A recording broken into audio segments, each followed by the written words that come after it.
Hello kindergartners, this week our big story is If You Could Go to Antarctica. It's by Faye Robinson. So, as I'm reading the story, I want you to pay attention to two things. I want you to think and listen for the words that they use to describe Antarctica and the things in Antarctica. And then I want you to think about if you could go to Antarctica, what is one thing that's mentioned in the story that you would want to see or go to, okay? Let's get started. If you could go to Antarctica. It's a baby seal.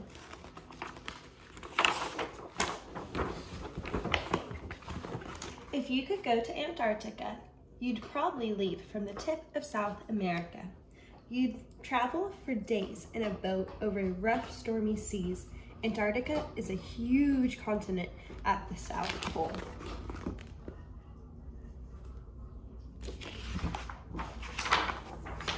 If you could go to Antarctica, you'd have to be ready for cold, cold weather. It almost never gets warmer than 32 degrees Fahrenheit. In your thickest winter coat, you'd probably still shiver.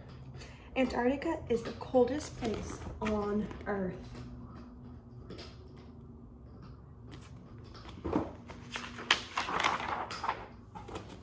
If you could go to Antarctica, you would find snow and ice that almost never melts. On the shore near the sea, the wind can blow 50 miles per hour for weeks at a time. Think about what we learned in science about wind, and whenever it's really windy, it usually gets really cold too, right?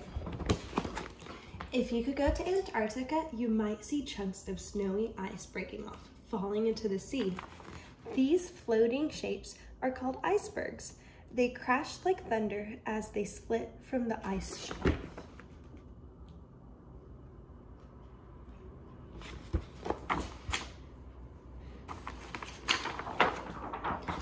If you could go to Antarctica, you might see penguins. Penguins gather in huge groups to lay their eggs and raise their chicks.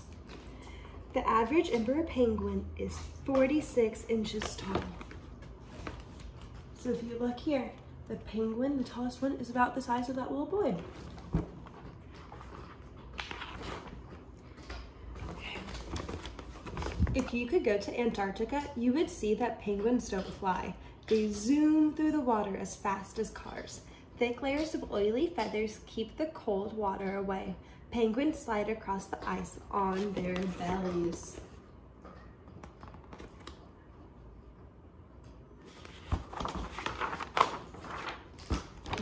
If you could go to Antarctica, you might see seals. Seals live in the ice-cold waters. A thick layer of fat called blubber keeps them warm. Seals come to land or solid ice to have their pups. Mothers must teach their pups to swim. So we know after reading this page that seals call their babies pups. So it's not the same thing as a puppy that we have. It's a baby seal. If you could go to Antarctica, you might see whales lunging up from the water. Many whales visit the Antarctic in the summer. Humpback whales are huge but acrobatic animals. They can be 50 feet long as a tractor trailer, but they can throw their bodies completely out of the water, just like in this picture.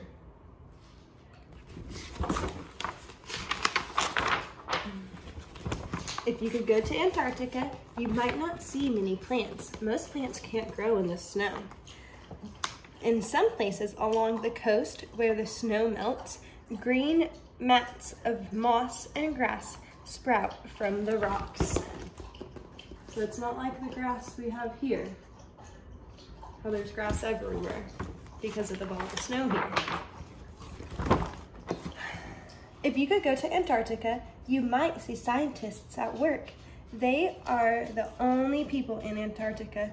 They are studying the unusual plants, animals, and weather.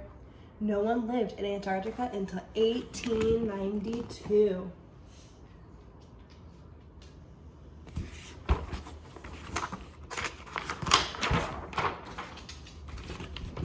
Come on, Pace.